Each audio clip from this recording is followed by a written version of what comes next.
Hello and welcome to another episode of Antiquity, a hella average gaming history lesson. And man, weren't the 90s fucking awesome?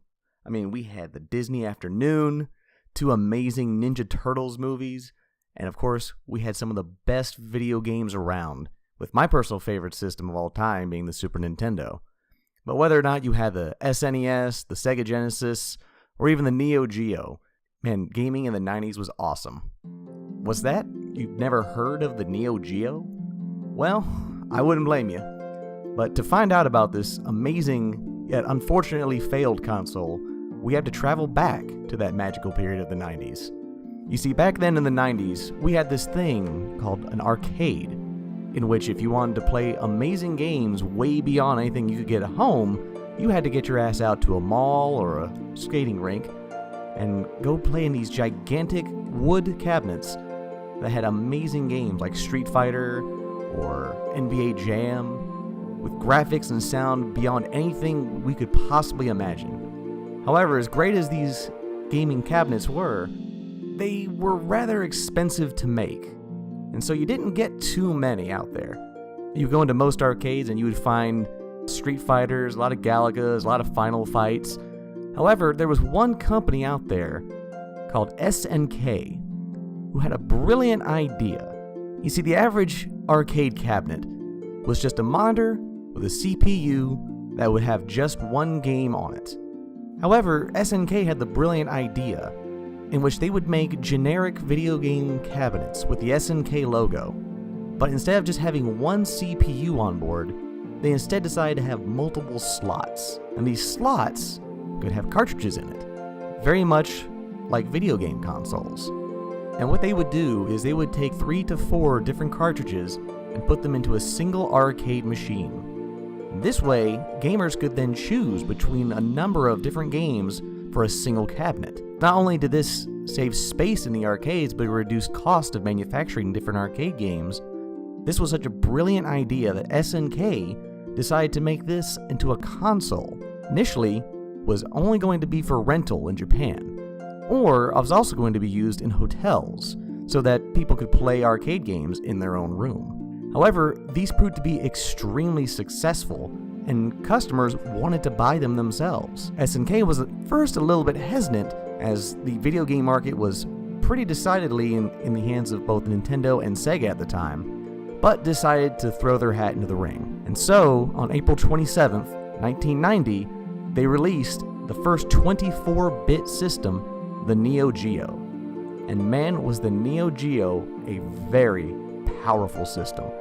Its CPU is technically a parallel processing 1632-bit base system with an 816-bit Z80 coprocessor, much like the Sega Genesis, while its GPU chipset has a 24-bit graphic data bus.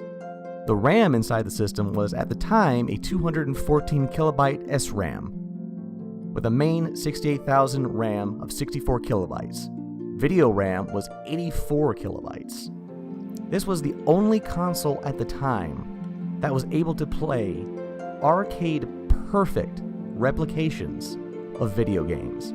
See, many games at the time would be ported onto consoles like the SNES or the Genesis, but they would be downgraded in order to fit on the system. They would look and sound good, but nowhere near as good as the actual arcade.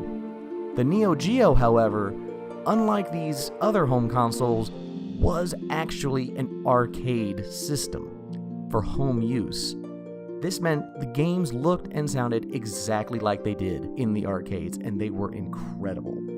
With such amazing games as Fatal Fury, The Art of Fighting, Metal Slug, Samurai Showdown, Magician Lord, they had a bunch of amazing games. Now, when the game launched in 1990, there were 2 versions that came out. One was the Gold system, which came with Magician Lord and Fatal Fury, as well as 2 joystick controllers. The other launched with just 1 joystick controller and no game whatsoever. Unfortunately, this system didn't last very long, as while it was extremely popular in Japan, in America, it floundered. The main reason? Price. You see, the system was extremely expensive. At the time, a brand new Super Nintendo but a copy of Super Mario World and 2 controllers cost around $199. Just the system and 1 controller and no game cost around $99. However, the Neo Geo, with no game and only 1 controller, launched at $399, while the Gold system, which came bundled with 2 games and 2 controllers, launched for $649.99. Inflated for today's price, that comes to over $1,125 for 1 system. This was far and away a luxury niche console, which very few people owned. And if that wasn't bad enough, games for the system cost upwards of $200 to $249 for a single game. And man, oh man, were these cartridges huge. Everyone who's seen an SNES cart would tell you it's probably a little bit bigger than a cassette tape. However, an average Neo Geo cartridge is the size of 3 DVD cases stacked on one another. These things are massive, and that's because these are the exact same cartridges they would use in the arcade. Now, unfortunately, while the Neo Geo was SNK's only foray into the home console market, luckily they did go the path of Sega. While their console was very damn good, although too damn expensive, their games were amazing. But unfortunately, unless you liked playing shooters and fighting games, there wasn't much variety on the system. They continued making games and still make games to this day, with the Fatal Fury and Samurai Showdown being probably their most successful. And many of their games are available on the PlayStation Network, Xbox Arcade, and the Wii Virtual Console. Now, if you're like me, you're probably wanting to get yourself a Neo Geo and play them as they originally intended. Unfortunately, for us vintage game collectors, the Neo Geo is far and away the most expensive retro console to collect for. Games themselves going for hundreds of dollars, even for the crappy and non-rare ones.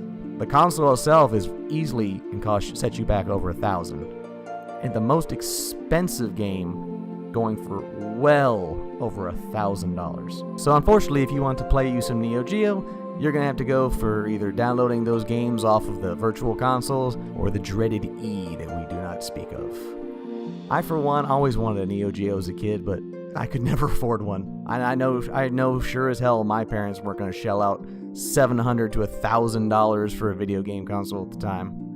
Which is unfortunate, as I wish SNK had made more consoles, and while they did make a few handheld ones like the Pocket Swan Color, they never did get back into the market. But I, for one, am glad that they did indeed decide to continue making games. And hopefully, maybe in the future, they'll pull an Atari and come back and make a Neo Geo 2. Anyway, that's all for this installment of Antiquity. And I want you to remember, although Ron Jeremy may not be much to look at least he gets laid. And as always, stay hella average.